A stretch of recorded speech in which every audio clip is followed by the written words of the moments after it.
بلکہ کسی عمر کا ہو وہ اس کے سامنے نسبت رسول کے وجہ سے بچ جایا کرتے تھے۔ حضور کے علاوہ چھوٹی عمر کے سادات کو بھی میں نے کم از کم کچھ اور کہتے ہوئے ان کو نہیں سنا۔ سادات کی بات کر رہا ہوں میں، جب انہوں نے مجھے ایک مرتبہ بلایا تھا، کئی مرتبہ میری ملاقاتیں ان سے رہی، وہ بہت باادب تھے۔ جس وقت انہوں نے مجھے راج نگر بلایا تھا تو میں تو سمجھا تھا کہ پروگرام کینسل ہو گیا، لیکن جب میں یہاں پہنچا تو وہ یہاں موجود تھے۔ حالانکہ یہاں میں دلی سے آیا تھا، راج نگر جو ہے، مگر وہ بھی پہنچ گئے تھے۔ تو میں نے پوچھا آپ کہ تو سسر کا انتقال ہوا آج، پھر آپ کیسے پہنچ گئے؟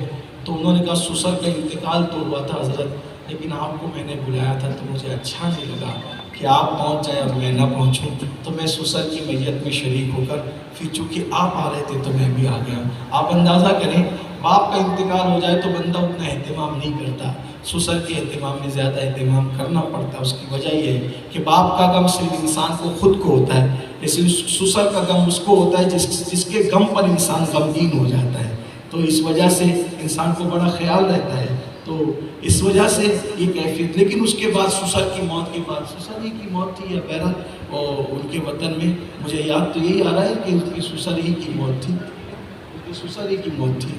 اللہ کا شکر ہے میرا قوت حافظہ ہے بڑا مضبوط کیا، لیکن میں اس پہ بھروسہ نہیں کرتا، لیکن بہرحال تو وہ آئیے بڑی قربانی ہے۔ اور اس کے بعد جو بڑی محبتوں سے نوازتے تھے، اور بھی سادات کو بزرگوں کے اس بارگاہ میں بڑے معدب تھے، اسی لیے اللہ تبارک و تعالیٰ نے کووڈ کے دنوں کو موت عطا کی، شاید کووڈ میں موت بھی ان کی ہوئی، شہادت کی موت عطا فرمائی اللہ تعالیٰ نے ان کو، اس لیے کہ یہ جو وبائی امراض میں جو لوگ وبائی امراض میں ان کو موت آتی ہے تو اس موت کو شہادت کی موت قرار دیا جاتا ہے۔ تو اللہ تبارک و تعالیٰ کے درجات میں پتہ نہیں اللہ کو کس کی کیا ادا پسند ہے، بس اللہ پاک ہے۔ رحمت خدا بہانہ می جویت، اور بہانہ طلب۔ تیمور لنگ اچھے کام بھی کیے برے کام بھی کیے، مر گیا، تو امام یوسف نبانی نے لکھا مر گیا تیمور لنگ، تو کسی نے دیکھا رسول اللہ کا تخت بچھائے اور حضور تخت پہ بیٹھے ہیں اور حضور کے قدموں میں تیمور لنگ بیٹھا ہوا ہے، تو اس کا بچپنے کا دوست اس کو جانتا تھا، تو خواب میں بچپنے کے دوستوں نے دیکھا تو کیا پوچھا پتہ ہے خواب میں، او دشمن خدا تجھے یہ مقام کیسے ملا کہ تو رسول اللہ کے قدموں میں بیٹھا؟ جنت کی بات نہیں، رسول اللہ کے قدموں کی بات کر رہا ہوں میرے بھائیوں، کروڑوں جنتیں حضور کے قدموں پہ قربان ہیں۔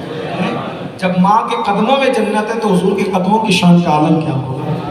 تیمور لنگ حضور کے قدموں میں بیٹھا مرنے کے بعد، تیمور کچھ کہتا اس سے پہلے حضور نے فرمایا یہ میری اہل بیت سے محبت کرتا تھا اس لیے اس کو یہ مقام عطا کیا، اس کے گناہ نہیں دیکھے، میری آل پہ محبت کرتا تھا، آل پہ مر مٹتا تھا، آل پہ قربانی دیتا تھا، اس لیے اس کو قدموں میں بیٹھنے کا شرف عطا کیا گیا۔